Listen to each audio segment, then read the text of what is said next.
Hey everyone, today we're going to be looking at the possibly final wave of Indiana Jones Adventure Series 6-inch figures. It's kind of sad to say.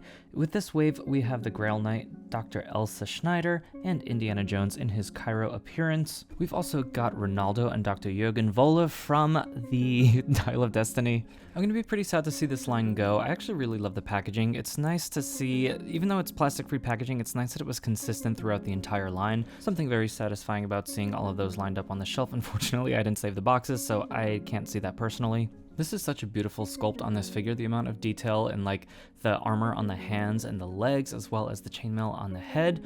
Really amazing work here. We're still seeing that thigh cut swivel at the legs, which not all of the figures in this wave have. And then just like standard articulation at the elbows. And then these hands are still the ball joints, or the ball pegs, even though you can't really like alternate these hands with anything else since they're obviously a different sculpt.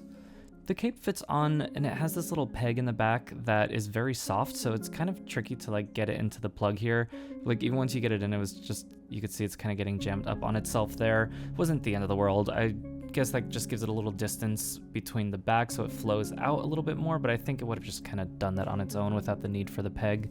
The sword fits nicely into the sheath, and it has a small peg on the top there, so it pegs into the belt. It's a decently tight fit, so, you can't really support the figure with it, but it doesn't seem like it's going to just like pop out on its own on the shelf unless you're really posing it around kind of crazy, which I don't think you really need to do with this figure. And you can display him with his like hand on his sword there, like he's about to unsheath it.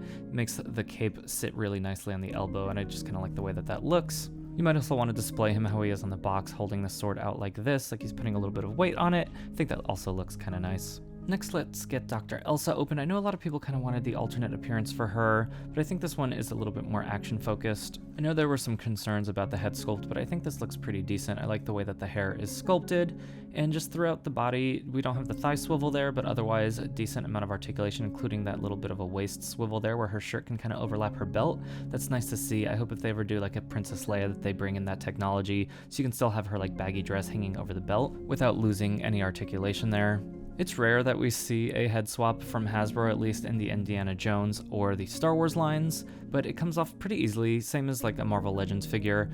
And then let's go ahead and throw these goggles over the shoulder there, and then pop this head back on. Went on pretty nicely there.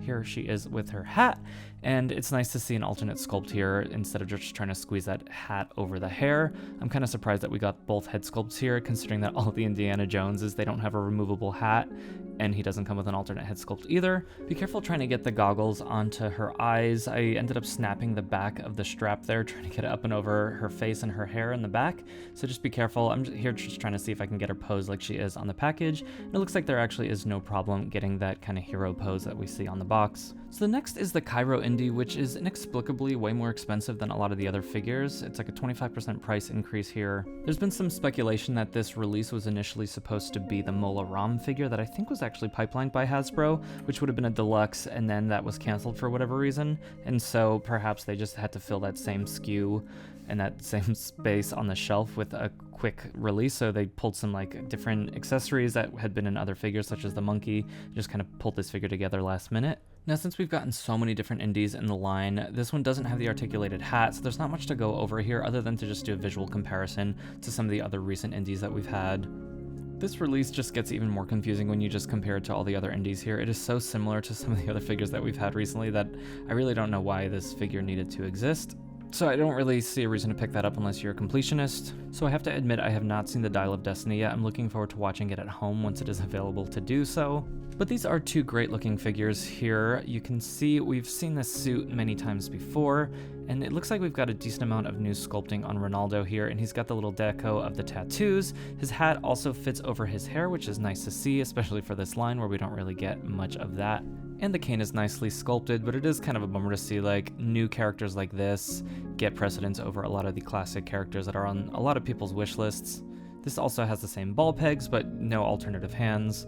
Yeah, it's just, you can't imagine demand for this figure being as high as a lot of other characters from the classic films, but there is always a push for new media, which makes sense, but, given just the nature of the Indiana Jones license and the age of the collectors, I don't know, it's just, these are odd choices. especially considering that this is probably the final wave of the Adventure series as far as we know. We just haven't heard any news from Hasbro regarding the future of the line. A lot of these were clearanced out pretty quickly, which is never a good sign for like the long-term health of a line. But in terms of the actual execution of these figures, I think these look pretty nice, so the team did a great job with what they had to work with. And let's take a look at the final build and artifact with the Grail table here. All of the pieces, I've had them all in a bag as I've just slowly collected this wave. I kind of messed up here and I had to use hot water in order to get the bottom of this piece out of the top here because this fit in really snugly and I was supposed to put the other piece on first. This is how that's supposed to go together. It's pretty intuitive, I just messed up a little bit.